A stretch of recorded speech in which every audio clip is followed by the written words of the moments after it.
folks, welcome back to the channel. I'm going to do a collection update. It's been a little bit since I've done one. Got lots of stuff, beginning with 1998's Blade. Probably an unsung film. It's not my favorite of the series. I prefer Blade 2, directed by Guillermo del Toro, but this was solid for its day. This was back before there was Marvel movies coming out every 3 months. Before X-Men, before Spider-Man, we had Blade the Vampire Hunter. I was a Marvel kid from way back. I was never a Blade fan, but I was here on day one to see the film because I wanted to support Marvel. And it paid off because the movie was a success, a successful franchise, and we got a ton of Marvel movies afterwards. The 4K looks very good. The Dolby Atmos sounds terrific. No new extras on this one. We get basically everything that was on the Blu-ray. And I believe the Blu-ray that's included is not a new transfer. It is the old Blu-ray with the same special features and standard definition, which is unfortunate, but the 4K looks terrific. And then also from Warner Brothers, we've got Tenet from Christopher Nolan, sci-fi, spy, action thriller, a real mind bender. Definitely I was lost probably about halfway through the first time I watched this. Watched it a second time, I was more on board with it. It's got gorgeous action. It's well shot. I mean, it's Christopher Nolan, so you know it's going to be an amazing looking film. Probably not my favorite of his. Might be my least favorite of his so far. But the 4K looks fantastic. The audio is bombastic. And the extras include an hour-long making of documentary that gets into a little bit of everything. Not my favorite Christopher Nolan film, but a solid watch for sure. Looking forward to revisiting it. And then we've got the Lord of the Rings trilogy on 4K. This is a 9-disc set. This includes both the theatrical and extended versions, but there are no extras whatsoever on this set. There is a deluxe edition coming out in 2021, so hang on to your money if that's what you're after. But if you just want the films, this is a solid set. I will say it looked gorgeous. The new color grading with the HDR is phenomenal. The audio is immersive. It's bombastic. It's terrific, but it's been degrained. It's a little smooth in spots. Some of the faces are kind of waxy, and that's unfortunate. But it's a 9-disc set. The extended versions are spread across 2 discs, and there's no extras. But if you're a fan of the series, this is a solid upgrade, but it's not 4K perfection. The same can be said of the next set, the Hobbit Trilogy, the Motion Picture Collection, on 4K, 6 discs, both the theatrical and the extended cuts, but there are no special features, and it's got the same edge enhancement and digital scrubbing that kind of takes it down quite a bit when it comes to the video. The audio is terrific, but again, I don't know why we're removing film grain. I don't know why we're smoothing things. I don't like it. It's 4K. I thought we were beyond that. But if you're a fan of the set, it's a solid upgrade over the Blu-ray. But that scrubbing is unfortunate. And the last of the 4Ks this week, and the best of the bunch in my opinion, Total Recall from Lionsgate. This is a Studio Cornell 4K restoration. Gorgeous looking version of Paul Verhoeven's film. The HDR is amazing. It's got a ton of new features. It's got some vintage special features. It's a 3-disc set.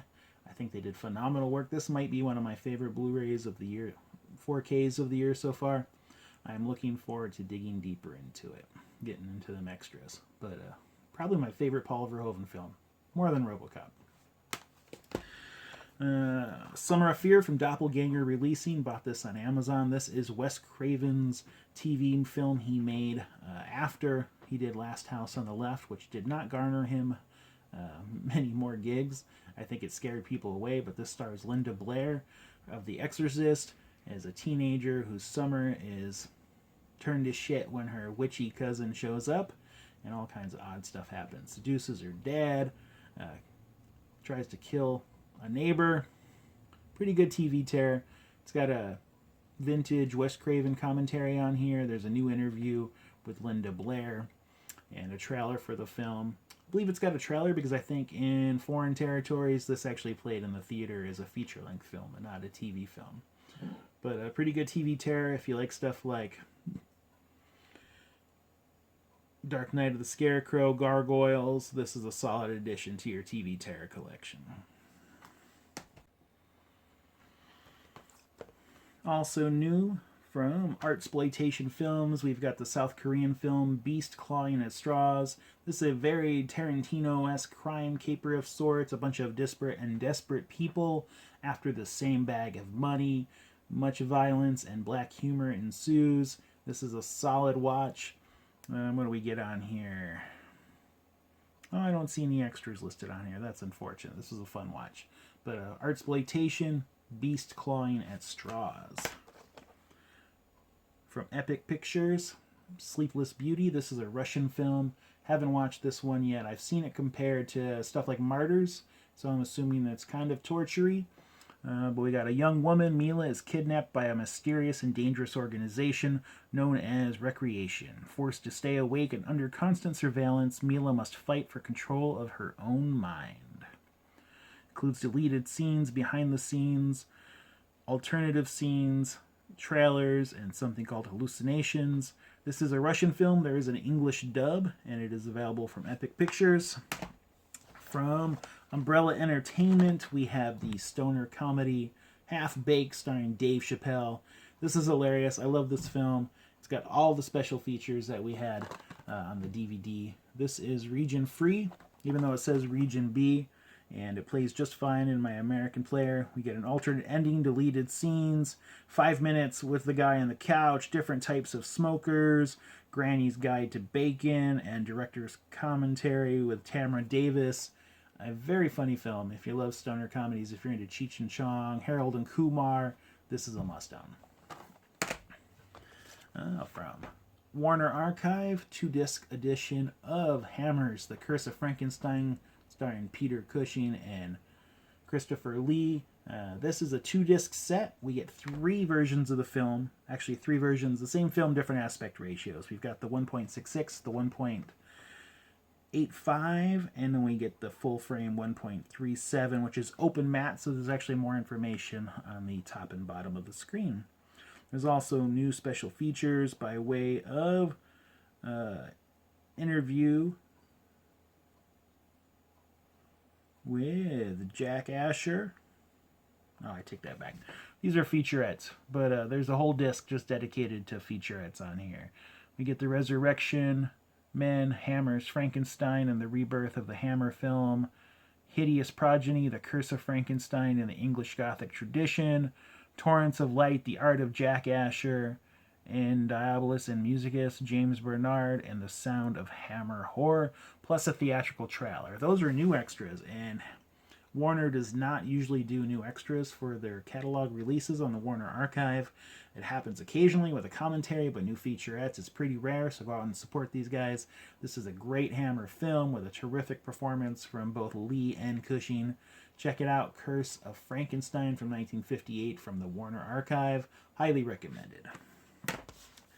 The Wolf of Snow Blood. This is The Wolf of Snow Blood. The Wolf of Snow Hollow. This is a film that I think is a gem.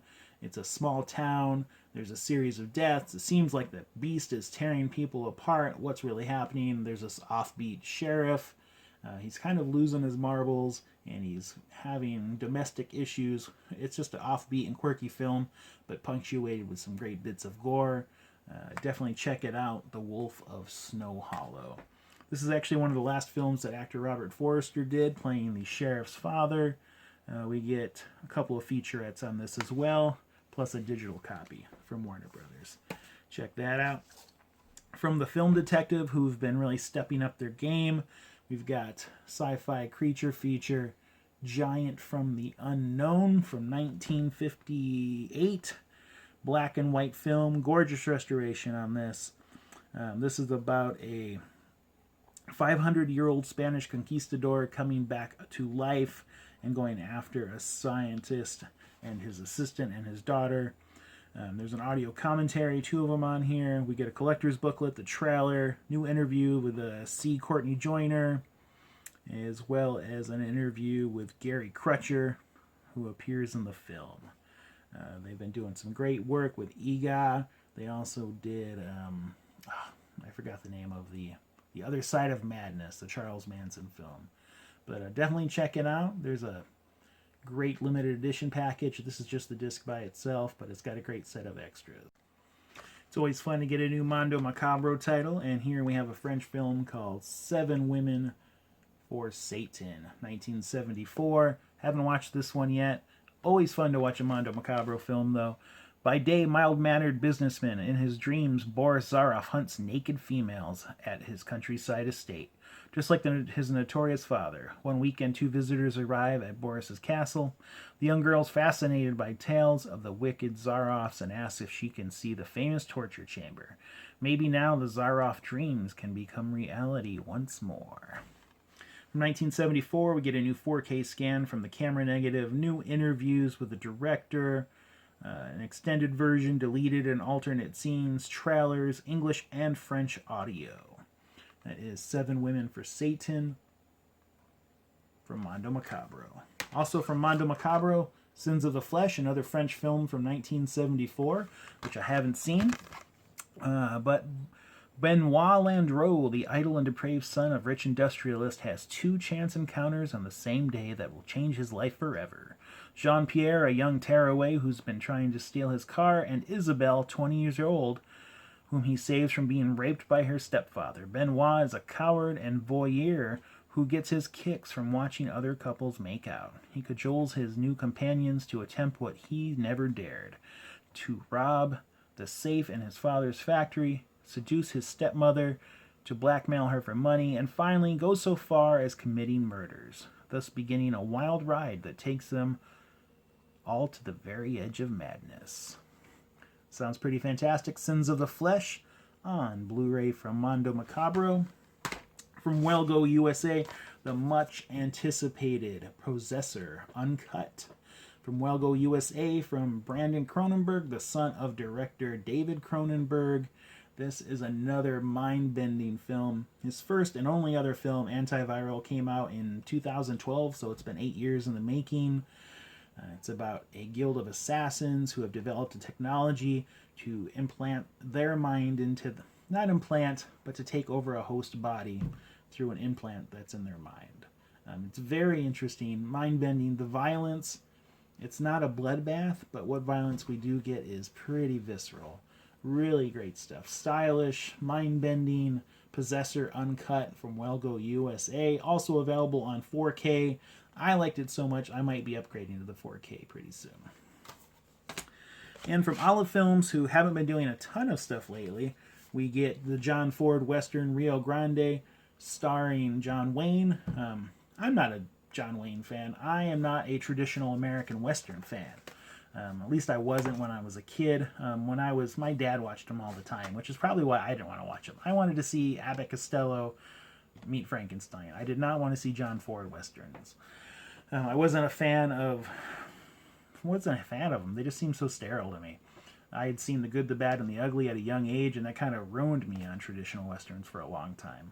But as I'm getting older, I'm watching more of these, and this is the Olive Signature Edition from Olive Films. Includes a booklet, a ton of special features. It's a new high-definition digital restoration. There's a new audio commentary. There's interviews with Claude Jarman Jr., Patrick Wayne on his father, Raul Trujillo on the representations of Indigenous and Americans in the film, Mark Wanamaker on the Sons of the Pioneers. There's a making of with Leonard Maltin, a visual essay, another essay, and a theatrical trailer. They've been doing really good work on these.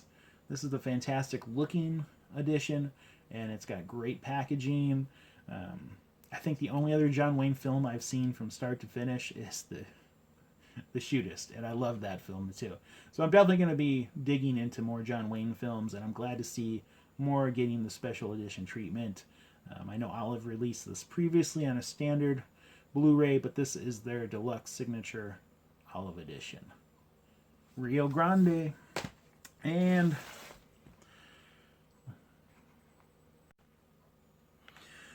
I also ended up picking up The Secret of Nim on Blu-ray. I think it was on Amazon for $4.99. Couldn't pass it up. Love this film. It's a lot darker than I remembered. Kind of a kinder trauma moment. Not for me. I was older when this came out. But I watched it recently with a grandkid, and it was a little too scary for her. I also picked up Richard Stanley's Color Out of Space on 4K. Unfortunately, no HDR on this, and I can't even imagine this film with HDR. The magenta, the pinks, the purples would have popped like crazy. But Richard Stanley, a bit of a comeback for him. I want to see him do more, but I also want to see Dust Devil on 4K. Make it happen, Severin. I was hoping that was going to be one of their surprise titles this year. It wasn't, but I was really hoping it would be. And last up, I did upgrade both The Empire Strikes Back and New Hope, my two favorite Star Wars films. They look fantastic on 4K, but that's it. That's my collection update. Thanks so much for tuning in, guys. I really appreciate it. Like and subscribe, all that bullshit. But see you next time.